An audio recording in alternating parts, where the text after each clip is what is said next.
everybody. I'm going to be explaining a method of pain management called an intrathecal pain pump. Intrathecal pain pumps work more efficiently than opiates or pain pills by delivering medication from the pump directly to the cerebral spinal fluid, which is surrounding the spine. So intrathecal drug delivery not only provides effective pain relief, but also could potentially change somebody's quality of their life.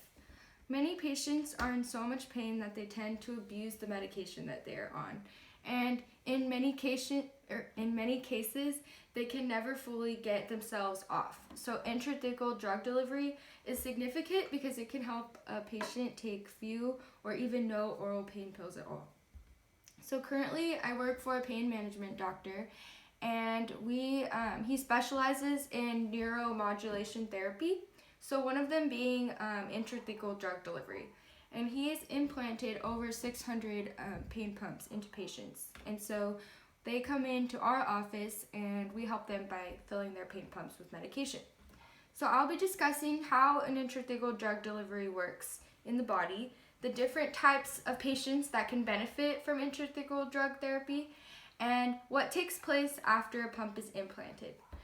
So intrathecal drug delivery provides effective pain relief by delivering medication to the cerebral spinal fluid, which is the fluid that surrounds the spine.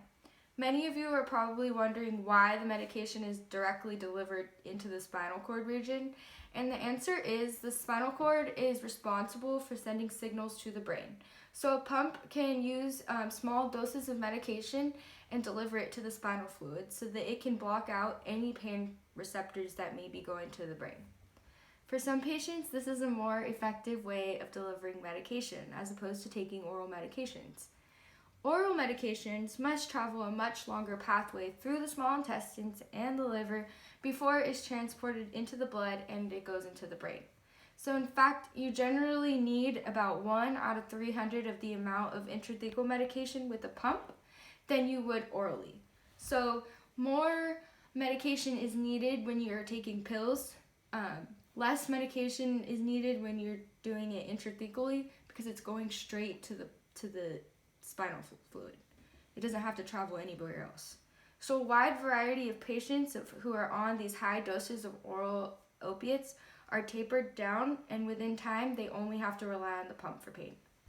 Not only are oral opiates addictive and don't provide much effective therapy for patients, but because of the current opioid epidemic and crisis, opioids are only going to get harder for doctors to prescribe.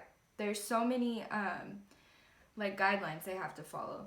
All physicians prescribing opioids and opiates are required to follow specific guidelines from the Centers for Disease Control and Prevention, and prescribers should not exceed 90 morphine milligram equivalents per day, meaning this means patients who are on medications such as hydrocodone, hydromorphone, methadone, fentanyl should not receive prescriptions that exceed that limit. For patients who suffer with chronic pain, that dose restriction is not effective for them, which is why the pump can be a great alternative for them. Intrathecal drug delivery is not just necessary for patients who suffer from chronic pain.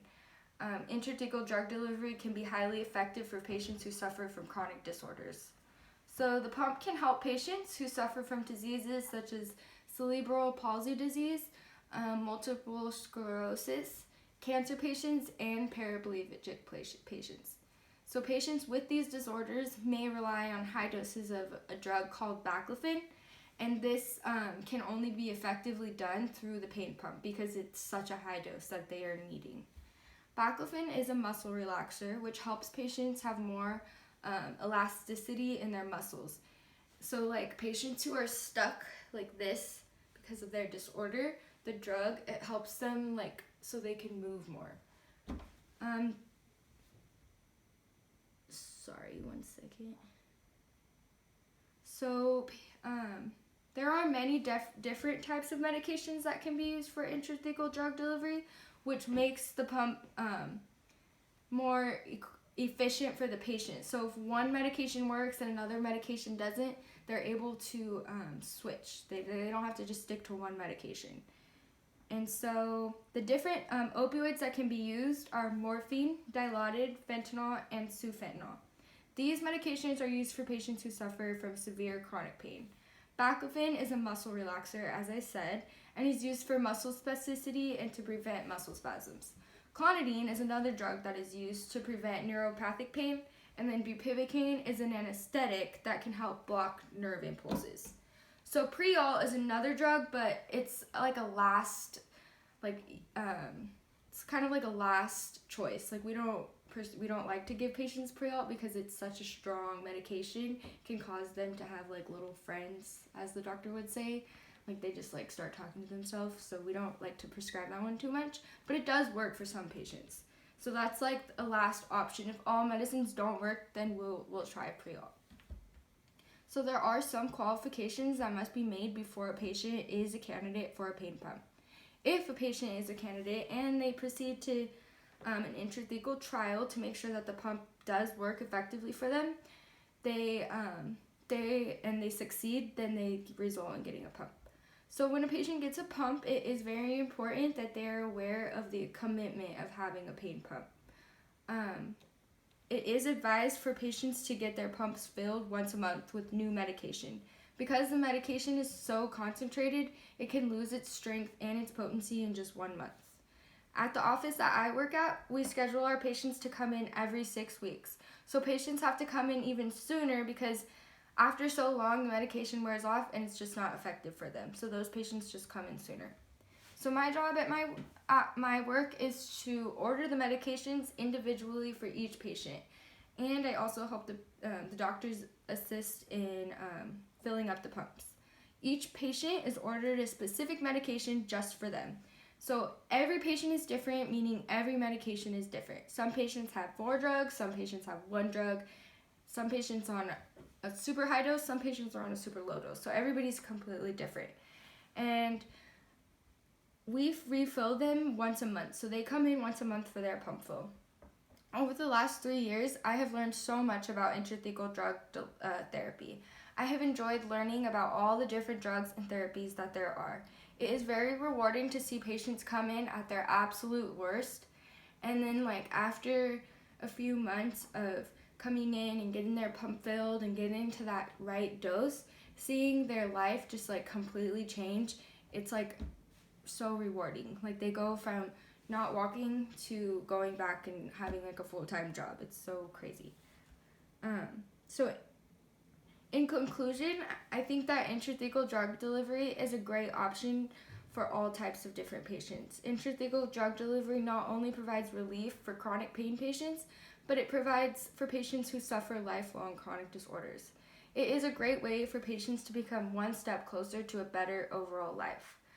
Intrathecal drug delivery is an effective type of therapy that delivers medication directly to the spinal fluid. Not only is intrathecal drug delivery effective for patients who suffer chronic pain, but also for patients who suffer from diseases such as multiple sclerosis or cerebral palsy disease. An intrathecal pump is a huge commitment and should be administered with new medication every single month. Intrathecal drug delivery not only provides effective pain relief, but also could potentially change someone's quality of life. Everyone deserves to have the best life possible, no matter what the circumstance may be. And intrathecal drug delivery could be the one way for patients to start. Thank you. I hope you learned a lot.